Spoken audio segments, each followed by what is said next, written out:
എനിക്ക് ഇങ്ങനത്തെ ball gown ഭയങ്കര ഹെവി ആയിട്ടുള്ള ഗൗണൊക്കെ എനിക്ക് ഭയങ്കര ഇഷ്ടം. അപ്പൊ അതൊക്കെ അതായത് ചെയ്യാൻ മറ്റേ മെഡ്ഗാലയിലൊക്കെ ആൾക്കാർ ഇട്ടോണ്ടിരുന്ന പോലത്തെ ഉടുപ്പാണോ? ഭയങ്കര ഇങ്ങനെ വിടർന്ന് നടക്കുന്ന ഉടുപ്പ്. അതൊക്കെ എനിക്കിഷ്ടം. അപ്പൊ അങ്ങനത്തെ കൂടുതലും ചെയ്യാനും ഇഷ്ടം. അത് ചെയ്യാൻ വേണ്ടി പോണേ. അപ്പൊ 2 കൂടി നോക്കി വെച്ചിട്ടുണ്ട്. മെറ്റീരിയൽ എടുക്കണം പോയി.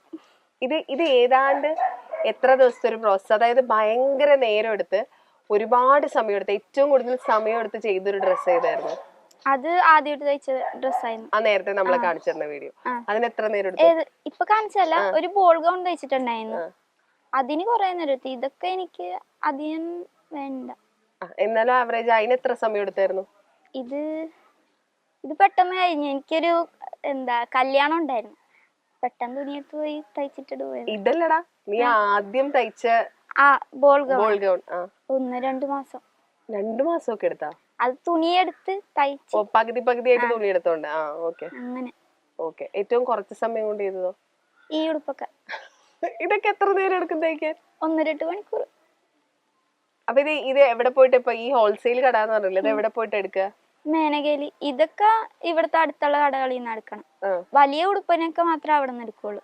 മേനകയിൽ വന്നിട്ടാണ് എടുക്കുക? മേനകയിൽ എന്ന് പറഞ്ഞാൽ നമ്മുടെ ബ്രോഡ്വേ ഭാഗത്ത് പോയിട്ട് കടകളില്. കടയ്ക്ക് പേരുണ്ടോ? പേരൊന്നും അറിയില്ലേ? ഏതോ ഒരു കടാന്ന്. ഈ സക്സസ്ഫുൾ ആയ വീഡിയോസ് മാത്രമേ, അതായത് ഡ്രസ്സ് തയ്ച്ച് സക്സസ്ഫുൾ ആയിട്ട് ഭംഗിയാവുന്ന വീഡിയോസ് ആണല്ലോ നീ പോസ്റ്റ് ചെയ്യുന്നത്? പൊട്ടിപ്പോയ പാളിപ്പോയ വീഡിയോസ് ഉണ്ടോ? തയ്ച്ചിട്ട് നമ്മളൊരെണ്ണം കണ്ടു, തയ്ച്ചു, പക്ഷെ അത് പാളിപ്പോയി, അങ്ങനത്തെ സാധനങ്ങളുണ്ടോ? അങ്ങനെ അറിയില്ല, മനസ്സിലായില്ല. നമ്മളെ ഇപ്പൊ ഡ്രസ്സ് നീ ഒരെണ്ണം കണ്ടു, ഫോട്ടോ കണ്ടു, അപ്പോ പ്രിയ കണ്ടിട്ട് അത് ഇഷ്ടപ്പെട്ടു, അത് ചെയ്തു, അപ്പൊ അത് വിചാരിച്ച പോലെ തന്നെ വരുന്നതാണല്ലോ നമ്മൾ പോസ്റ്റ് ചെയ്യുന്നത് ഇൻസ്റ്റാഗ്രാമില്. ഇപ്പൊ ചില സാധനങ്ങൾ ഇപ്പൊ നമ്മൾ ചില ഇന്റർവ്യൂസ് നമ്മൾ എടുക്കുമ്പോൾ പൊട്ടിപ്പോവും. അതുപോലെ ചില ഡ്രസ്സുകൾ നമ്മൾ തയ്ച്ചിട്ട് അത് കറക്റ്റ് ആവാണ്ട് വരില്ലേ, അങ്ങനെ വന്ന് പാളിപ്പോയ സാധനങ്ങൾ ഉണ്ടാവില്ലേ? മനസ്സിലായോ? അങ്ങനെ ചെയ്തിട്ട് തെറ്റിപ്പോയ ഡ്രസ് ഉണ്ട്, അത് വീഡിയോ ഇട്ടില്ലായിരുന്നു. ആണോ? അപ്പൊ അതിന് കാശ് പോയില്ലേ? അപ്പൊ ഇതിനൊക്കെ എവിടെ നിന്ന് കാശ് കിട്ടുക? ഇപ്പൊ അച്ഛനാണോ? ഇല്ല, ആദ്യത്തെ ഡ്രസ്സിനുള്ള അച്ഛൻ തന്നു, പിന്നെ ഞാനിങ്ങനെ തയ്ച്ചു കൊടുത്തിട്ട് ആ പൈസ കൊടുത്തിട്ട് പോയി എടുക്കും. ഈ തയ്ച്ചു കൊടുക്കാന്ന് പറഞ്ഞാൽ ഇപ്പൊ നമ്മള് നോർമലി എല്ലാ തയ്യൽക്കാരും ചെയ്യുന്ന പോലെ തയ്ക്കോ, അതോ ഈ ഡിസൈനർ ക്ലോത്ത്സ് മാത്രമേ ചെയ്യുള്ളൂ? രണ്ടും ചെയ്യുന്നുണ്ട്. രണ്ടും ചെയ്യോ? എന്നിട്ട് ഏതാണ്ട് ക്ലാസ്സിൽ പോകുന്നില്ല എന്നൊക്കെ പറയുമ്പോ ഏതാണ്ട് എത്ര രൂപയുടെ പണി കുട്ടി ഒരു മാസം എടുക്കുന്നുണ്ട്? അങ്ങനെയൊന്നുമില്ല, അല്ല ക്ലാസ് പോവാണ്ടെങ്കിൽ ഇരുന്ന് തയ്ക്കുന്നു എന്ന് പറഞ്ഞോണ്ട് ഞാൻ ചോദിച്ചതാ. 5000 രൂപയൊക്കെ കിട്ടായിരിക്കും. അപ്പൊ ഇവിടെയുള്ള ആളുകൾ തന്നെയാണോ തരുന്നത്? ഇപ്പൊ ഇൻസ്റ്റ ത്രൂ ഓർഡേഴ്സ് വന്നിട്ടുണ്ടോ? ഇൻസ്റ്റാഗ്രാം ത്രൂ ഓർഡേഴ്സ് വരുമോ? അപ്പൊ എന്താ ചെയ്യാ? കൊറിയർ ചെയ്ത് കൊടുക്കും? ഓൺലൈൻ ബിസിനസ് ആണോ? ഞാൻ കൊണ്ടേ കൊടുക്കും. എനിക്ക് കൊറിയർ ചെയ്യണമെന്നും അതൊന്നും അറിയത്തില്ല. ഇനി പോയി സെറ്റ് ആക്കണം, ഓണൊക്കെ കഴിഞ്ഞിട്ട് അതൊക്കെ സെറ്റ് ആക്കണം. അപ്പൊ അതുവരെ ഞാൻ കൊണ്ടേ കൊടുക്കുക ചെയ്യണം. നേരിട്ട് കൊണ്ട് കൊടുക്കും? അപ്പൊ എങ്ങനെ പോകും? ബസ്സിന്. എന്നിട്ട് ടീ ഒക്കെ അവരുടെ നോക്കിയോ? ട്രാവലിംഗ് അലവൻസ് ഒക്കെ? ഞാൻ ചെയ്യട്ടെ, ഇപ്പൊ ഞാൻ സപ്പോസ് ഞാൻ ഒരു ഉടുപ്പ് ഇതുപോലെ കണ്ടിട്ട് അതിന് ഓർഡർ തന്ന ഏതാണ്ട് കൃഷ്ണപ്രിയ പറയുന്ന ഒരു റേറ്റ് എത്ര? ഏതാണ്ട് ഏത് റേഞ്ചിലാ ചെയ്തു കൊടുക്കുന്നത്? ഒരു സാധാരണ ഇതുപോലത്തെ ഒരു ഫ്രോക്ക് ആണെങ്കിൽ സ്റ്റിച്ചിങ് റേറ്റ് ഇതിനൊരു 300 രൂപയൊക്കെ. അത് ഇവിടെ ആയതുകൊണ്ടാട്ടോ. കുട്ടി എറണാകുളത്ത് വന്ന് തയ്ക്കേണ്ടിയിരിക്കുന്നു. അത് ആവശ്യം വരുമോ? ഇല്ലെങ്കിൽ ഞാൻ ഇങ്ങോട്ട് തന്നുവിടാം സാധനങ്ങൾ. അവിടെ 300 രൂപയ്ക്കൊന്നും ഒരാൾ ഒരു സാധനം തയ്ച്ചു തരില്ല. ഇത് മുമ്പ് 250 രൂപ ചെയ്തോണ്ടിരുന്ന, ഇപ്പൊ ഇത്തിരി കൂട്ടി. നൈസ്.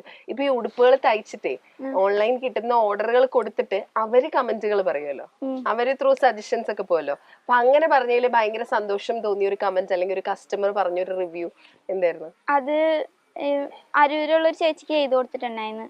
അന്ന് ഞാനും ഒരു കുഞ്ഞു കൊച്ചിന്റെ ബർത്ത്ഡേ ഒക്കെ വേണ്ടിട്ട് ചെയ്ത. അപ്പൊ ഞാനും അവിടെ പോയിട്ടുണ്ടായിരുന്നു. ഞാനാ ചെയ്തതെന്ന് അറിയത്തില്ല. അവിടെ ഉള്ള എല്ലാരും ഡ്രസ്സ് ഇതാരാ ചെയ്തത്, നല്ല രസമുണ്ടല്ലോ, എന്നെ കാണിച്ചൊക്കെ കൊടുത്ത്. പിന്നെ കസിന്റെ ചേച്ചിയാ. കസിന്റെ ചേച്ചിയാണ്. അപ്പൊ നീ ആയിരുന്നു അറിയില്ലായിരുന്നു? ഇല്ല. അങ്ങനെ അവിടെ എല്ലാരും പറയൊക്കെ ചെയ്ത്. പിന്നെ അവരെന്നെ രാവിലെ വിളിച്ചിട്ട് കൊറേ കാര്യമൊക്കെ പറഞ്ഞു, എല്ലാവർക്കും ഇഷ്ടപ്പെട്ട് എന്നൊക്കെ കൊറേ പറഞ്ഞു. ഓക്കെ. ഇനിയിപ്പോ ഈ ഫാഷൻ ഡിസൈനിങ്, കോസ്റ്റ്യൂം ഡിസൈനർ എന്നൊക്കെ പറയുമ്പോൾ നമ്മുടെ തലയിലേക്ക് ആദ്യം വരുന്നത് മീഡിയ ആണല്ലോ. അതായത് ഇപ്പൊ സിനിമ, വേറെ മീഡിയംസ്. എന്താ പ്ലാൻ ആക്ച്വലി? എന്ത് ചെയ്യണം എന്നാണ് അങ്ങനെ ആഗ്രഹം? അതൊന്നും ആലോചിച്ചിട്ടില്ല എന്നാണോ പറയാൻ വരുന്നത് അല്ലേ? അങ്ങനൊന്നും ആലോചിച്ചിട്ടില്ല. ഈ സെലിബ്രിറ്റീസിനെ കാണുമ്പോണ്ടല്ലോ, സ്റ്റൈലിങ്ങും ഫാഷനും ഒക്കെ ഇഷ്ടമുള്ള ആളാവുമ്പോ സെലിബ്രിറ്റീസിനെ കാണുമ്പോൾ നോക്കുമല്ലോ, ശ്രദ്ധിക്കുമല്ലോ അവരുടെ ഡ്രസ്സൊക്കെ. അങ്ങനെ ഭയങ്കര സ്റ്റൈലിഷ് ആയിട്ട് തോന്നിയിട്ടുള്ള, ഭയങ്കര എന്താ പറയാ, വൺ സ്റ്റൈലിഷ് ലുക്കുള്ള അങ്ങനെ തോന്നിയിട്ടുള്ള ഒരു സെലിബ്രിറ്റി ആരാ? ഒരു ആക്ടറിനെയും ഒരു ആക്ട്രസിനെയും ചോദിച്ചാ നോട്ടീസ് ചെയ്യുന്ന, ഇത് കൊള്ളാലോ, ഇയാള് ഭയങ്കര സെൻസ് ഉള്ള ആളാണല്ലോ എന്ന് തോന്നിയിട്ടുള്ള ഒരു ആക്ടറിനെ ചോദിച്ചാരാ പറയാ? അങ്ങനെയൊന്നും നീ ശ്രദ്ധിച്ചിട്ടില്ലേ? ആക്ട്രസ് പെൺകുട്ടികളെ ശ്രദ്ധിച്ചിട്ടുണ്ടോ? ഇല്ല, ശ്രദ്ധിച്ചിട്ടേ ഇല്ല. Okay, nice. ഒരു സിനിമയ്ക്ക് കോസ്റ്റ്യൂം ചെയ്യാൻ, ഡിസൈനിങ് ചെയ്യാൻ ചാൻസ് കിട്ടുവാണ് എന്ന് വിചാരിക്കും. അതായത് സപ്പോസ് ഇതുവരെ ഇറങ്ങിയിട്ടുള്ള സിനിമകളിൽ കേട്ടോ, ഒരു സിനിമയ്ക്ക് കോസ്റ്റ്യൂം ചെയ്യാൻ ചാൻസ് കിട്ടുകയാണെങ്കിൽ ഏത് സിനിമയെ സെലക്ട് ചെയ്യുക? ചുമ്മാ കണ്ടിട്ട് അങ്ങനെ ഇഷ്ടം തോന്നിയിട്ടുള്ള ഒരെണ്ണം. ഞാൻ അങ്ങനെ ഒന്നും ആലോചിച്ചിട്ടില്ല എന്ന്. എപ്പോഴും ഫോളോ ചെയ്യുന്ന ഒരു ഫാഷൻ ഡിസൈനർ ഉണ്ടോ? കാരണം നമ്മുടെ ഫീൽഡ് നമ്മൾ ഭാവിയിലേക്കും കാണുന്നത് അതാണല്ലോ. അപ്പൊ അങ്ങനെ ഫോളോ ചെയ്യുന്ന ഒരു ഫാഷൻ ഡിസൈനർ ഉണ്ടോ? ആരാത്? പുള്ളിയുടെ പേരറിയില്ല, ഇവിടെയുള്ള ആളല്ല, പുറത്തുള്ള ഇന്റർനാഷണൽ ആണ്. അത് താങ്കളുടെ ഡ്രസ്സസും അങ്ങനെയാണല്ലോ, ഒന്നും ഇവിടെ ഉള്ള ആളുകൾ ഇടുന്ന പോലത്തെ അല്ല, ഭയങ്കര പക്ഷെ എല്ലാം ഭയങ്കര ബ്യൂട്ടിഫുൾ ആട്ടോ, പറയാതിരിക്കാൻ പറ്റില്ല. കാരണം സത്യസന്ധമായിട്ട് ഞാൻ പറഞ്ഞു, ഈ വീഡിയോസ് കണ്ടു തുടങ്ങിയപ്പോ ഒട്ടും പ്രതീക്ഷയില്ലാണ്ട് ഞാൻ കണ്ടു തുടങ്ങി. പക്ഷെ എല്ലാത്തിന്റെ എൻഡിൽ അതിന്റെ ഔട്ട് കാണുമ്പോ കറക്റ്റ് ആ പടത്തിൽ കണ്ട പോലെ ചിലതെങ്കിലും ഒക്കെ ആ റെഫറൻസ് പിക്ചറിനേക്കാളും ബ്യൂട്ടിഫുൾ ആയിട്ടുണ്ട്. അത്ര പെർഫെക്ഷനിലാ തയ്ച്ചേക്കുന്നത്. അപ്പൊ നീ ആക്ച്വലി ചെയ്യേണ്ട ഒരു കാര്യം, ഇതിനെപ്പറ്റി കൂടുതൽ റിസർച്ച് ചെയ്യണം കേട്ടോ. ഭയങ്കരമായിട്ട്. അത് പുറത്തെ കാര്യങ്ങൾ മാത്രമല്ല, ഈ ഫാഷൻ ഡിസൈനേഴ്സിന്റെ വർക്കുകളും നമ്മുടെ സെലിബ്രിറ്റീസിന്റെ സ്റ്റൈലും ഒക്കെ. കാരണം you have that in you. എന്താ പറയാ, നിനക്ക് നിന്റെ ഉള്ളിൽ അതുണ്ടെന്ന് പറയില്ലേ? ഈ ഡിസൈനറുടെ പേര് പറഞ്ഞില്ല. ബ്രൂണോസ് ക്ലോത്ത്സ് എന്ന പേര്. Instagram account.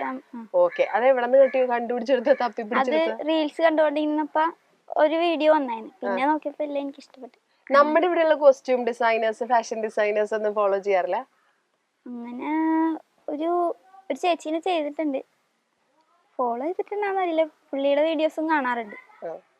അന്താരാഷ്ട്ര മോഡലുകൾ ഇടുന്ന ഡ്രസ്സുകൾ, ഫാഷൻ ഷോകളിൽ തകർത്ത് കാണുന്ന സ്റ്റൈലിഷ് വേഷങ്ങൾ, ഇതൊക്കെ വെറും 300 രൂപയ്ക്കും 400 രൂപയ്ക്കും ഒക്കെ തയ്ച്ചു കിട്ടിയാലോ? അങ്ങനെ തയ്ക്കുന്ന ഒരു കുഞ്ഞ് കലാകാരിയുണ്ട്, കൃഷ്ണപ്രിയയാണ് ഇന്ന് സോഷ്യൽ മീഡിയയിലെ താരം. നമ്മൾ വലിയ വില കൊടുത്ത് വാങ്ങുന്ന പല ഡ്രസ്സുകളും, പല മോഡേൺ ഔട്ട്ഫിറ്റുകളും, ഡോൾ മോഡൽ ഫ്രോക്കുകളും, അങ്ങനെ അന്താരാഷ്ട്ര ഫാഷൻ ഷോകളിൽ നിറഞ്ഞു നിൽക്കുന്ന വേഷങ്ങളെല്ലാം നിമിഷ നേരം കൊണ്ട് ചെറിയ ചെറിയ തുണിക്കഷ്ണങ്ങൾ കൊണ്ട് നിർമ്മിക്കുകയാണ് ഈ പെൺകുട്ടി.